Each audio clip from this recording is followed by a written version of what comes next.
തമിഴകത്തെ താരങ്ങൾ രാഷ്ട്രീയത്തിലേക്ക് വരുന്നത് പുതിയ കാര്യമല്ല.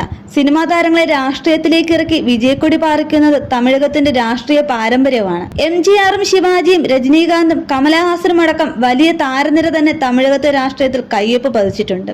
ദളപതി വിജയ് തന്റെ അഭിനയം നിർത്തി രാഷ്ട്രീയത്തിലേക്ക് കാലുകുത്തിയത് തമിഴ്നാട്ടിൽ മാത്രമല്ല, ഇങ്ങ് കേരളത്തിലും വലിയ ജനശ്രദ്ധ നേടിയിരുന്നു. വിരുദനഗർ മണ്ഡലത്തിൽ ഒരു താരവും താരപുത്രനുമാണ് നേർക്കുനേർ പോരാട്ടത്തിനിറങ്ങിയിരിക്കുന്നത്. നടിയും ശരത് കുമാറിന്റെ ഭാര്യയുമായ രാധിക ശരത് കുമാറിനെയാണ് NDA രംഗത്തിറക്കിയിരിക്കുന്നത്. അതേസമയം DMDKയുടെ സ്ഥാനാർത്ഥിയാകുന്നത് അന്തരിച്ച തമിഴ്നാട് വിജയകാന്തിന്റെ മകൻ വിജയ് പ്രഭാകരനാണ്. ശരത് കുമാറിന്റെ പാർട്ടി BJPയിൽ ലയിച്ച് NDAയുടെ ഭാഗമായതിനു പിന്നാലെയാണ് രാധികയുടെ സ്ഥാനാർത്ഥി നിർണയം സ്ഥിരീകരിക്കുന്നത്. 2007 ശരത് കുമാർ ഓൾ ഇന്ത്യ സമത്വ മക്കൾ കക്ഷി പാർട്ടി രൂപീകരിച്ചത്. AIADMKയുടെ സഖ്യകക്ഷിയായി ഒരുപാട് കാലം പ്രവർത്തിച്ചിരുന്നു.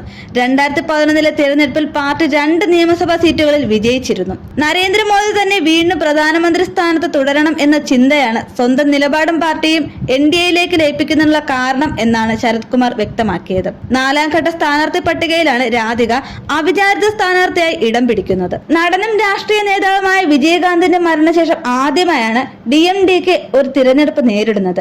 കഴിഞ്ഞ വർഷം ഡിസംബറിലാണ് വിജയകാന്ത് അന്തരിച്ചത്. 2005 വിജയകാന്ത് DMDK സ്ഥാപിച്ചത്. തുടർന്ന് 2006 തമിഴ്നാട് നിയമസഭാ തെരഞ്ഞെടുപ്പിൽ പാർട്ടി മത്സരിച്ചപ്പോൾ വിജയിച്ച ഏക സ്ഥാനാർത്ഥി വിജയകാന്ത് ആയിരുന്നു. DMDKക്ക് വളരെ വലിയ സ്വാധീനമുള്ള ദക്ഷിണ തമിഴ്നാട് മേഖലയാണ് വിരുദനഗർ.